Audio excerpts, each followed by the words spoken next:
વડોદરા સુગરની 34મી વાર્ષિક સાધારણ સભા યોજાઈ।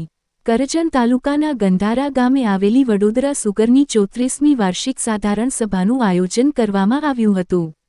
વર્ષ 2022માં કસ્ટોડિયન ચેરમેન તરીકે જીતુભાઈ પટેલને સંસ્થાનો વહીવટ સોંપાયા બાદ બંધ હાલતમાં રહેલી સુગર ફેક્ટરીને પુનઃ ગતિ આપવાના પ્રયાસો શરૂ કરવામાં આવ્યા છે। છેલ્લા વર્ષોમાં શેરડીના વાવેતર અને ઉત્પાદન ઘટતા સુગર ફેક્ટરીમાં શેરડીની આવક ઓછી થવી એક ગંભીર ચિંતાનો વિષય બન્યો છે। આવી સ્થિતિમાં ખેડૂતોના હિતને કેન્દ્રમાં રાખી ચેરમેન જીતુભાઈ પટેલે સમયની જરૂરિયાતને ધ્યાને લઈ ફેક્ટરીમાં ઇથેનોલ ઉત્પાદન પ્લાન્ટ સ્થાપિત કરવાની મહત્વપૂર્ણ યોજના રજૂ કરી હતી। ચેરમેન દ્વારા જણાવવામાં આવ્યું હતું કે ઇથેનોલ ઉત્પાદનથી માત્ર સુગર ઉદ્યોગને વૈકલ્પિક આવક મળશે એટલું જ નહીં પરંતુ ખેડૂતોને તેમની શેરડીનો યોગ્ય ભાવ, સતત માંગ અને આર્થિક સુરક્ષા પણ મળશે। કેન્દ્ર સરકારની ઇથેનોલ બ્લેન્ડિંગ નીતિ અંતર્ગત આ પ્લાન્ટ વડોદરા સુગર અને ખેડૂતો બંને માટે લાભદાયી સાબિત થશે।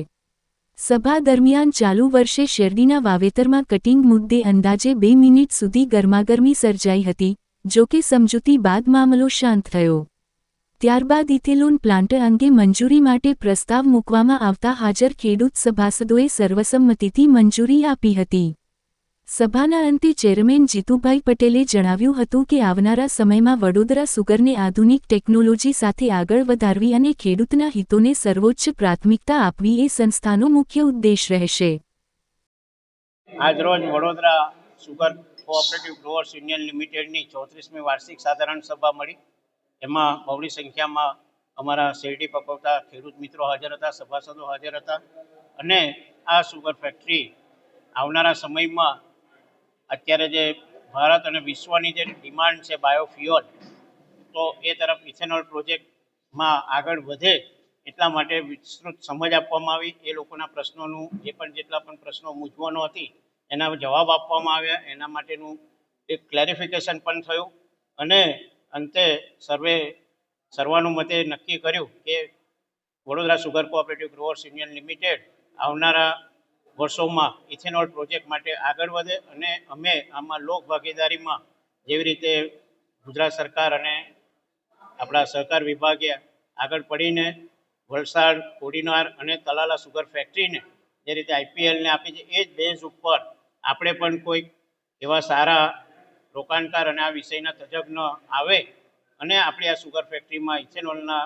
માધ્યમથી આપણા સુગર ફેક્ટરી સદ્ધર થાય, ખેડૂતોની આવકમાં વધારો થાય અને ખેડૂતોને પોતાના ભાવનો પોષણક્ષમ ભાવ મળે એટલા માટે મલ્ટીફીડ એટલે કે મકાઈ, ચોખા અને શેરડી અને વધારામાં સુગર બીટની ખેતીના માધ્યમથી જે પણ પેદાશો હોય એનામાંથી આ ઇથેનોલ બનાવવા માટેના પ્લાન્ટ બનાવવાનું સર્વાનુમતે અમે નક્કી કર્યું છે।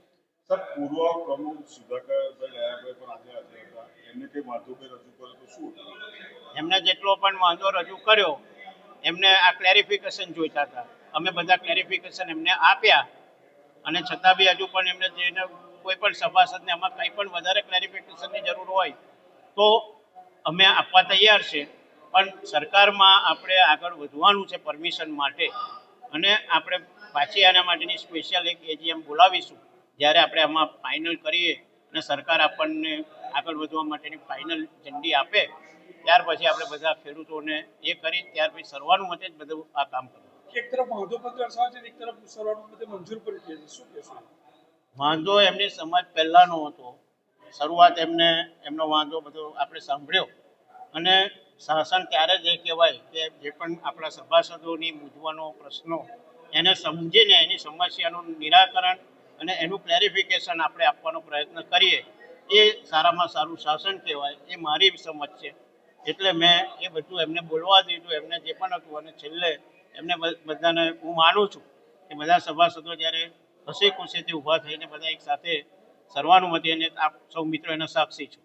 સર, કહી શકાય કે આ વર્ષે ચાલુ વર્ષે થોડું શેરડી કટિંગને લઈને રકઝક જે થઈ થોડી શું કહેશો? આ વર્ષની વાત નથી, દર વર્ષની વાત છે અને દરેક સુગર ફેક્ટરીની વાત છે। અમારું સુગર ફેક્ટરીનું કન્સોર્ટિયમ પણ જ્યારે મિટિંગ મળે છે તો મજૂરોનો પ્રશ્ન બધાને સતાવે છે અને બધા જ સુગર ફેક્ટરીને એક્સેપ્ટ નર્મદા સુગર સિવાયની તમામ સુગર ફેક્ટરીને શોર્ટેજ છે સુગર કેનની। એટલે સરકારે પણ વિશેષ ઠરાવ પસાર કર્યો છે કે કોઈ એકબીજાના એરિયામાં જવું નહીં અને કટિંગ કરવું નહીં. જ્યારે આપણી વડોદરા સુગરે આપણે બધા જ સુગર ફેક્ટરીના ચેરમેનોની અમારી મિટિંગમાં અમે આહ્વાન કર્યું કે ભાઈ અમે આ વખતે સુગર ફેક્ટરી ચલાવવાના નથી. આપ લોકો અમારા એરિયામાં આવીને તમારા મજૂર તમારે મશીનરી લગાવીને કાપશો તો અમને વાંધો નથી. અને અમે સાથે સંમતિ પણ લીધી છે કે જ્યારે અમારી સુગર ફેક્ટરી ફરી ઇથેનોલના પ્રોડક્શન પર જાય તે દિવસથી પછી એ પુરવઠો અમને મળે તો અમને વાંધો નથી.